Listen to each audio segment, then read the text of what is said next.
Hello, everyone. I'm glad to see there's still so many people here. It doesn't really happen in a lot of robotic conferences. Yeah, I think this is the best one. So my topic today is benefits of using torque-controlled robotics for grinding. A little bit information about myself.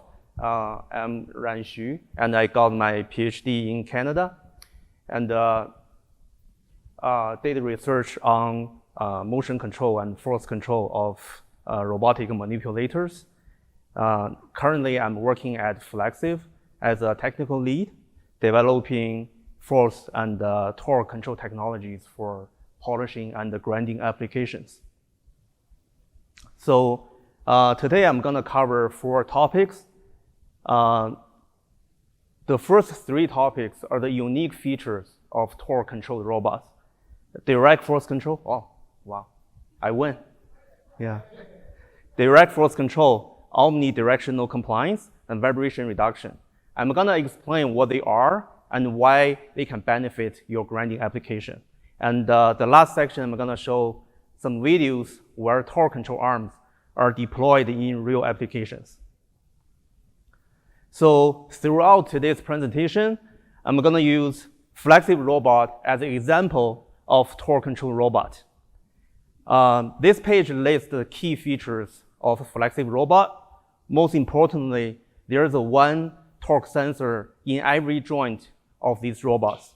And some models, we add an extra 6-stop force torque sensor in robot's flange to achieve even better sensing resolution and control performance. And Flexiv Robot have 7 joints in total. Compared to 6-stop 6-joints robot, the extra degrees of freedom will allow the robot can be easily fit into confined workspace, which I'm going to show in the example later. So the first topic, direct force control. For traditional industrial robot, when you do force control, the force command is going to be converted into velocity command. And velocity command is going to be converted into draw and torque and the current command. That is a 2-step process, and we call it indirect force control. Using this method, your robot is quite stiff in the force direction, which is not desirable for polishing and grinding application. And that's one of the reasons why most people choose to add a compliance device to the robot's flange, so it can do the force control for the robot. On the other hand, for torque-controlled robots, the force command can be directly converted into draw and torque command without any intermediate steps. That's why we call it direct force control, and that's what I'm trying to demonstrate today. Using direct force control, you will get very fast force response in the force direction, and you feel the robot very soft in force direction. We can achieve this without sacrificing the speed and stiffness in motion direction. So you can still run it like an industrial robot. So the first video I'm showing here, the robot is running at a speed of 1,000 millimeters per second while maintaining a constant force to the flat surface.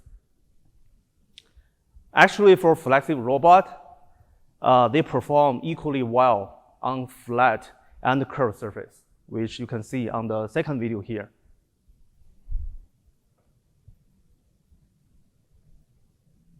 Yeah, it works very similarly. And because of all the sensors we have, we measure weight and inertia automatically, and they will be counted into the force control. So it doesn't matter which orientation you are trying to polish, they all perform consistently. So how accurate of the force control we're talking about? In this video, I'm showing you an example where the robot is running fast on the side of a cell phone while maintaining a gentle touch on the cell phone. So the robot is running at a speed of 1,000 millimeters per second at 8,000 millimeters per second square acceleration while maintaining a small force. And the figure here shows the actual force measurement. The blue line, the straight line, is the target force, which is 10 Newton, and the green lines are the actual measurement. Of course, this is a zoom-in measurement, so it looks like it's up and down. But if you look at the data, the average force error is only 0.2 Newton, and the maximum force error is better than 0.7 Newton. So it's pretty accurate. So now we see the robot, Flexiv robot, can achieve accurate force control at high motion speed without the help of compliant devices. And on top of that, the floating range is not limited to a few centimeters, because the floating range is the entire workspace of the robot. Combine all of these advantages, open a lot of possibilities for designing, polishing, and grinding applications. Without compliant devices, there's much more room for tool design, and the total payload will be much lighter, so you can use smaller robot. And it is much easier to install the smaller robot on different angles or even upside down. So here's a video showing an example where we put 4 Flexiv robots upside down, cleaning and polishing the upper side of the car frame. So as I mentioned before, Flexiv robot have 7 degrees of freedom. So it has more degrees of freedom to avoid collision. That's why we can pack 4 robots in a confined space and don't worry about the collision.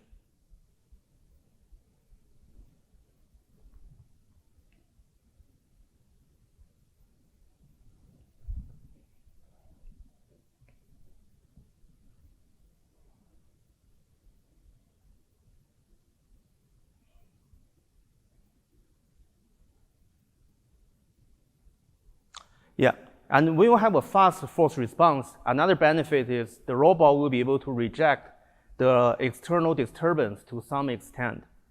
The first video I'm showing here is an example when the robot base is not entirely stable, because I was shaking it pretty hard. And but as you can see, the robot can still maintain contact and polish the surface nicely. And in the second example, the robot is mounted on the linear rail, moving in the same direction of the car frame. But the car frame and the linear rail are not synchronized perfectly. They have velocity variations here and there. But the robot is not bothered by those disturbances. They can maintain a contact force nicely and brush the designated area. The same idea can be extended to more complicated scenarios.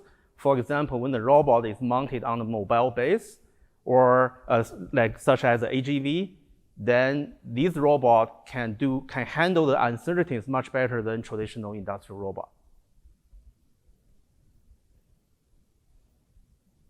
Yeah, so that was the first topic. The second topic is omnidirectional compliance.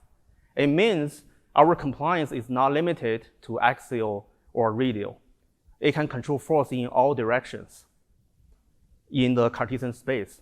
And in this section, I'm going to demonstrate a series of scenarios where you will need force control in polishing for more than one directions.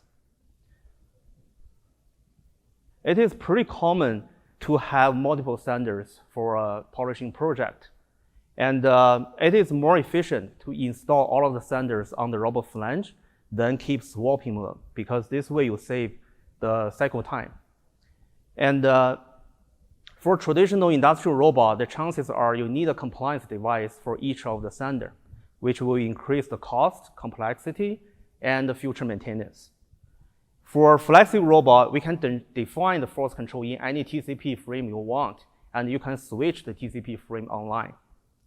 As shown in the video here, at the beginning, we set the force control in the sander on the left.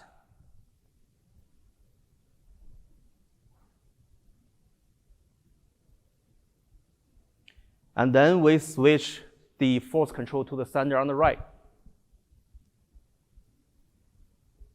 You can see the robot, it doesn't make much difference to the robot.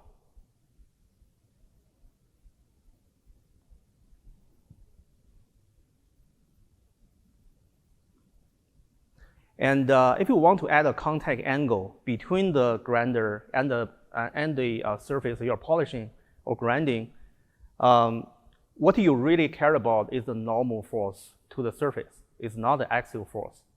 So if you define or you program your force in axial direction, every time you change the contact angle, you have to change the axial force value again.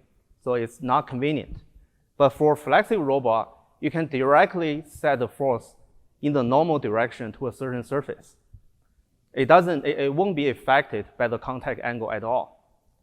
Actually, if you want to, you can program varying contact angles along the grinding path and without worrying about to change any of the settings for force control. So here is the example having a contact angle on the flat surface.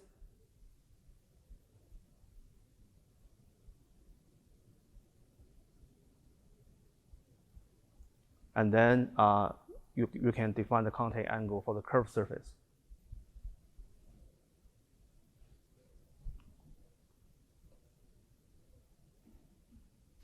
So based on this omnidirectional compliance, we developed several smart features for Flexiv robot.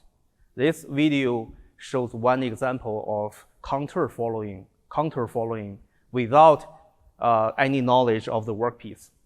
So in the first video, we only gave an initial velocity to the robot, telling it to go up. And as you can see, the robot can automatically turn at the corners while maintaining the contact force against that surface. And during the whole process, the TCP of the robot does not rotate. Only the force direction will automatically rotate. And another video shows how sensitive this contour following feature is. As you can see, it can quickly turn even for sharp corners. This feature will reduce your trajectory tuning time dramatically when you deploy the robot on customer site. So another interesting feature we developed, another smart feature we developed is called curved surface following. In this video, we programmed the robot to run in a straight line back and forth. We didn't give any information about the curved surface, which is the transparent plastic here. We didn't give any information about the curved surface to the robot. But the robot can automatically turn the orientation of the grinder to make a full contact with the curved surface. You see, it turns. And this is done through regulating force as well as moment on the TCP. And as I turn the curved surface, the profile the robot needs to go through changes. But the robot can always adjust its orientation and follow the new profile. Whichever way I turn it, the robot always adapts pretty fast.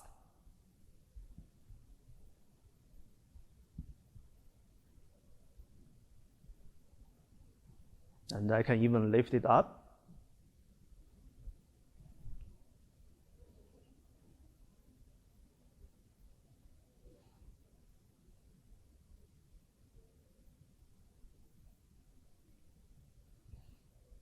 And give a bit disturbance to prove we are now doing position control here. So a bit of more information about this curved surface following. The smallest curvature we can automatically adjust is about the fixture showed in this video. This fixture, the diameter is about 120 millimeter. That's the smallest curvature we can go through. And for this kind of curvature, we need to give two lines. One straight line is not enough. The two lines are demonstrated on top of the second video by two red lines, so they form a triangle shape. So we gave this triangle path to the robot, and the robot will do the rest. It will follow the actual curve. And then another interesting thing is this feature is not limited by the grinder disk. It doesn't matter what the shape or what kind of grinder disk you're using. Actually, even a single point contact will still work with this feature.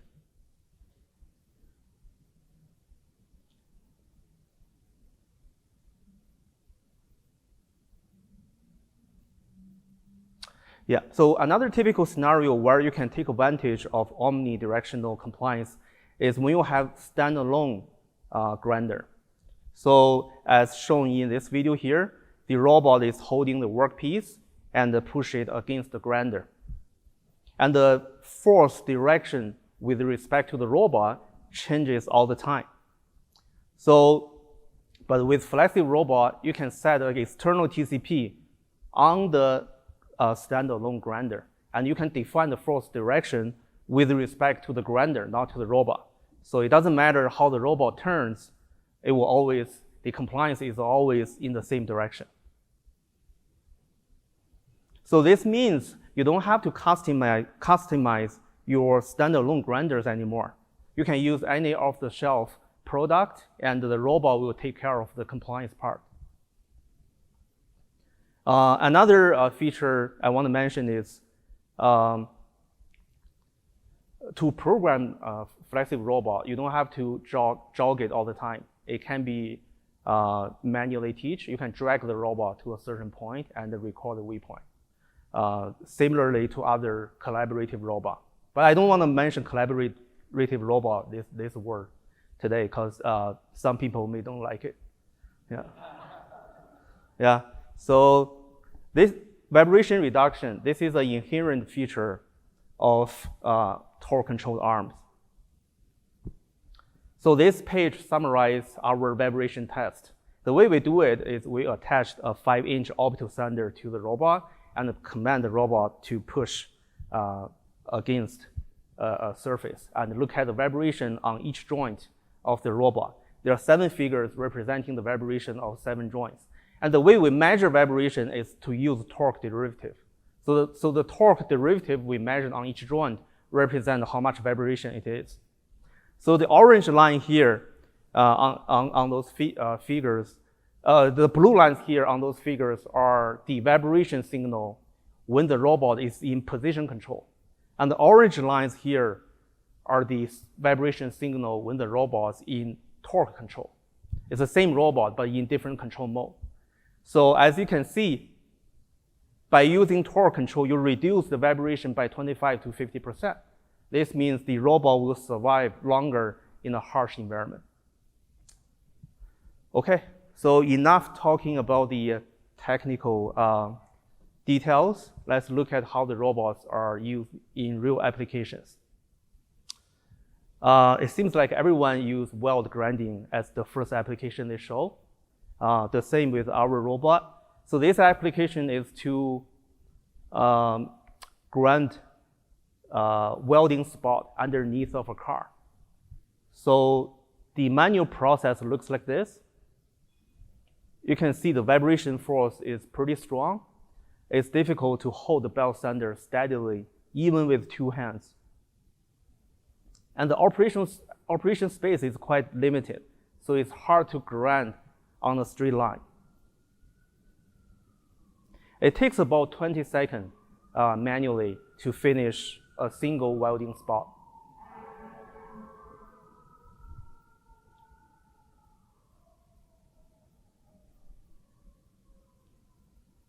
Now let's see how Flexiv Robot handles it. You see, you don't really see any difference when the robot is making contact because the vibrations were handled peacefully. And the robot applied about 40 Newton constant force on those welding spots. It polished in a straight line. It takes less than 3 seconds to finish each welding spot.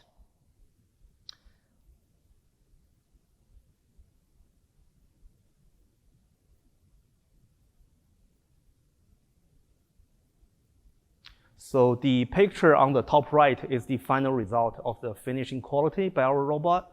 As you can see, it's much cleaner. It's a much cleaner finish than the manual process I showed on the left. So we have deployed several such kind of systems in customers' factory, and all of them are working 20 hours a day, polishing or grinding more than 700 cars per day. Another example from automobile industry is grind away the weld spatter around the car door frame. So the picture on the top left is the cutout frame just after the welding process. It looks pretty messy. And the video below shows how the robot using a wheel brush to grind it. So for this trajectory, we only need to program 7 to 8 waypoints to give a rough description of the shape of this cutout frame. We don't have to specify all the details of this cutout frame. Because of the long floating range of our robot, we can automatically handle those little details. And over time, this grinding brush will shrink in diameter by about 10 to 20 millimeters. It's a lot. But that's not a problem either, because the robot will automatically compensate for that reduced tool size. So using Flexiv Robot, every one brush can maintain the same grinding quality for more than 4,000 cars. So that's the final result after the grinding process.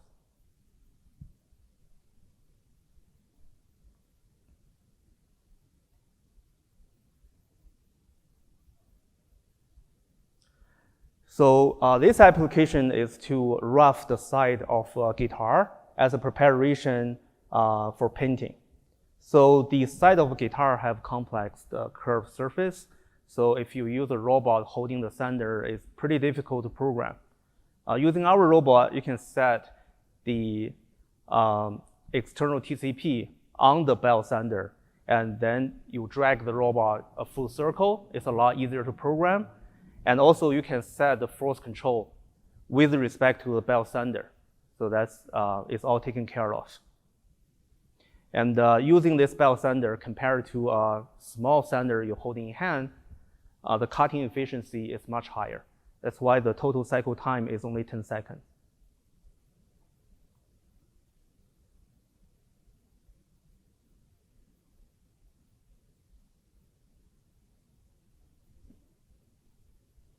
I didn't finish the full circle because the belt sander we are using here is a little bit, the radius is a little bit too big. It doesn't fit into the final corner, but we can definitely get into there. It's not more difficult than anywhere else. So this example shows the smallest force Flexiv robots can handle. This project is to remove the mold closing line for silicon earbuds. And there are two earbuds in the top picture. The one on the right is the one still having the mold closing line. It's difficult to see, it's very subtle. But if you don't remove it, the product feels cheap. So the goal is to remove those mold closing line without damaging the smoothness of the silicon surface. And those silicon earbuds are very soft. So every time you put it into the fixture, the position changes a little bit. So you can't really use position control. You have to use force control to handle this situation. And this video shows how our robot is working on it. And the amount of force we can use in this application is only 0.5 Newton. Otherwise, it will damage the surface. We're not only controlling a small force, we're rotating the force direction at the same time. So it's always perpendicular to the curve. So the final result is the earbud showed on the left. As you can see, the line is gone and the surface is still very smooth. Okay, so the last application I'm going to show is to remove glue residues on a cell phone. So when you assemble a cell phone, one step is to press the screen glass on the cell phone. And when you do that, some glue may overflow from those merging lines. And you have to do something about it, otherwise it stays there. That's ugly. And in order to do that, your robot has to run at a fairly high speed, 600 millimeter per second. And but you have to also maintain a very accurate force so you don't damage the cell phone and you can't leave any scratch on the glass as well. So the force has to be accurately regulated. So that's how we do it.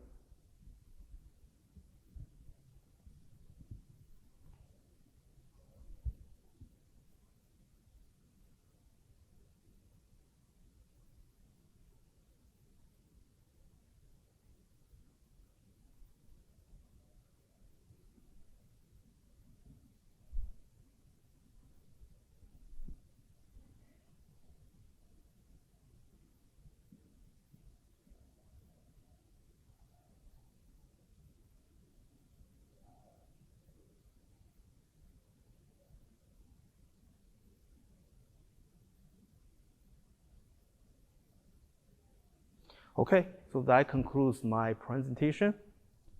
And I'm more than happy to answer any questions. Thank you, Rand. I think we do have time for a couple questions here. Again, I'm in the front. Maddie is in the back. Does anyone want to? One question in the back. There we go. Thank you for your presentation. Quick question for you. So earlier on in the presentation, you talked about robot speeds of 1,000 to 8,000 millimeters a second.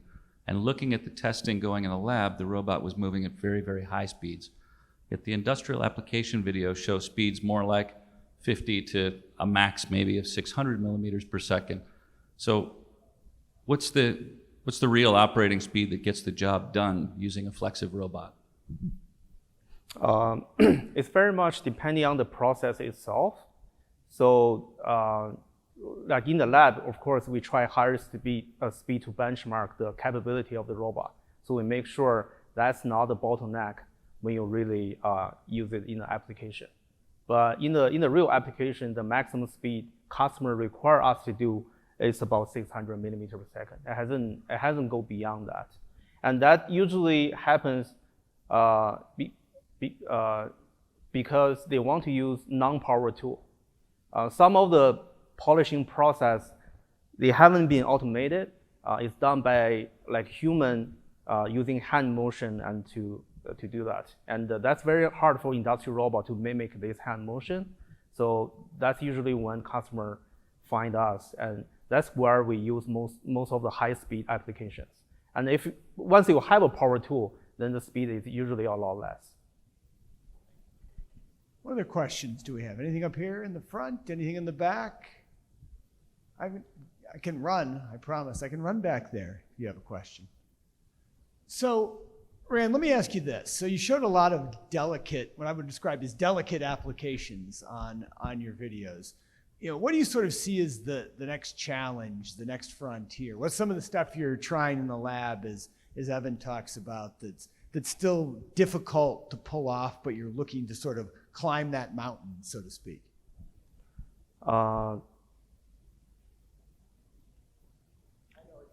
Late in the day to throw that at you. But. Yeah. So like right now, we like one of the great advantage of this technology would be handle uncertainties. And when you install the robot on a mobile base, with a AGV, like a mobile robot, that's where this robot will have a lot more advantage over those big, bulky industrial robot. And I think like our company is like heavily working on that right now. But this time I haven't got the chance to demonstrate that part of capabilities. And hopefully in the future we have more of those real applications like that, and I can show that part. Great, thank you. Yeah, Rand, great presentation. Carl Dukes in 3M. The robot, it reminds me of the KUKA, the EWA, right? Yeah. Maybe could you talk, how does your product, similar payload compare in price to that? I know that the KUKA robot's super expensive. Where is the Flexiv one? Yeah, we have a sales representative here as well. So he will be a better person to answer that, but I can give a ballpark.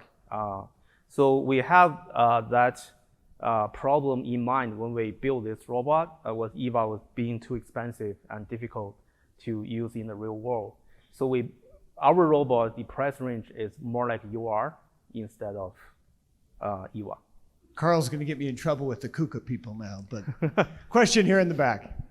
No, I am the sales rep he was talking about. So we're looking at mid-30s to upper 40s. That's including the 4 models we have. We have a Ryzen 4 and 4S. The extra 6-stop sensor Rand was talking about is the S model. The number is just talking about payload, and then we have the 10 and the 10S. It's like Shark Tank here. We're playing Let's Make a Deal. Any last questions for Rand?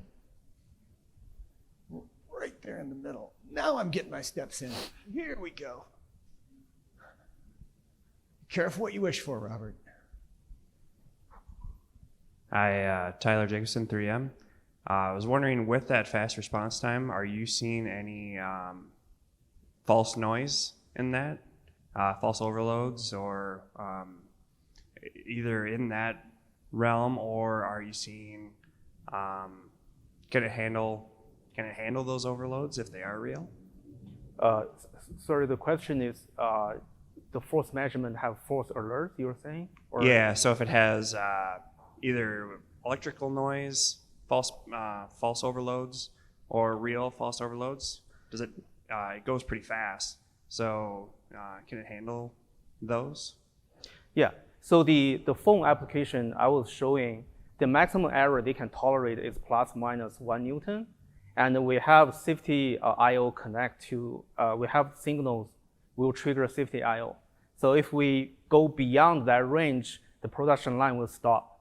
So our customer makes sure and test our robot for a very long time, making sure it doesn't happen. So that's how accurate we can control the forces.